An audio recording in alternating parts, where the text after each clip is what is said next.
मनुष्य का पूरा जीवन एक नींद है। वह पैदा सोता हुआ होता है, जीता सोता हुआ है और मर भी सोते सोते है।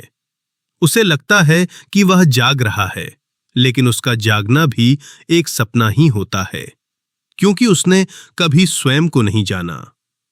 आज मैं आपको कोई ज्ञान नहीं देने आया हूं, क्योंकि ज्ञान अक्सर बोझ बन जाता है। आज मैं आपको जगाने आया हूं, अपने भीतर झांकने के लिए। मनुष्य बचपन से ही दूसरों की अपेक्षाओं में ढलना शुरू कर देता है। माता पिता कहते हैं ऐसा बनो, समाज कहता है वैसा बनो, धर्म कहता है ऐसा मत करो, राज्य कहता है ऐसा करो, और धीरे धीरे भीड़ की आवाज इतनी तेज हो जाती है कि तुम्हारी अपनी आवाज दब जाती है। एक दिन तुम उठते हो और पाते हो तुम वही नहीं हो जो तुम होना चाहते थे। तुम एक मुखौटा बन चुके हो।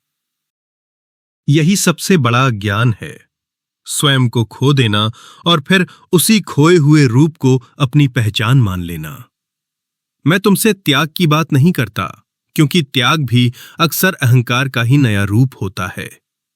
कोई संसार छोड़ देता है, लेकिन संसार उसके भीतर बैठा रहता है। असली क्रांति बाहर कुछ छोड़ने में नहीं है, असली क्रांति भीतर देखने में है। जिस दिन तुम अपने मन को बिना चुने देखने लगते हो, उसी दिन ध्यान घटित होता है। ध्यान कोई अभ्यास नहीं है, ध्यान कोई विधि नहीं है। ध्यान का अर्थ है जो हो रहा है उसे जैसा है वैसा देखना, बिना जजमेंट, बिना भागे, बिना पकड़े। मन हमेशा कल में जीता है या बीते हुए कल में, क्योंकि वर्तमान डराता है। वर्तमान में रहना मतलब है सच के सामने खड़ा होना, और सच के सामने अहंकार टिक नहीं पाता। याद रखना, सत्य केवल अभी में है। जो अभी में जी सकता है वही मुक्त है।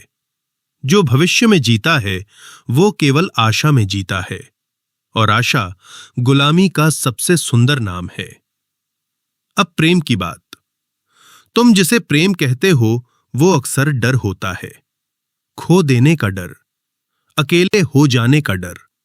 जहां डर है वहां प्रेम नहीं है। प्रेम कोई पकड़ नहीं है, प्रेम कोई कैद नहीं है।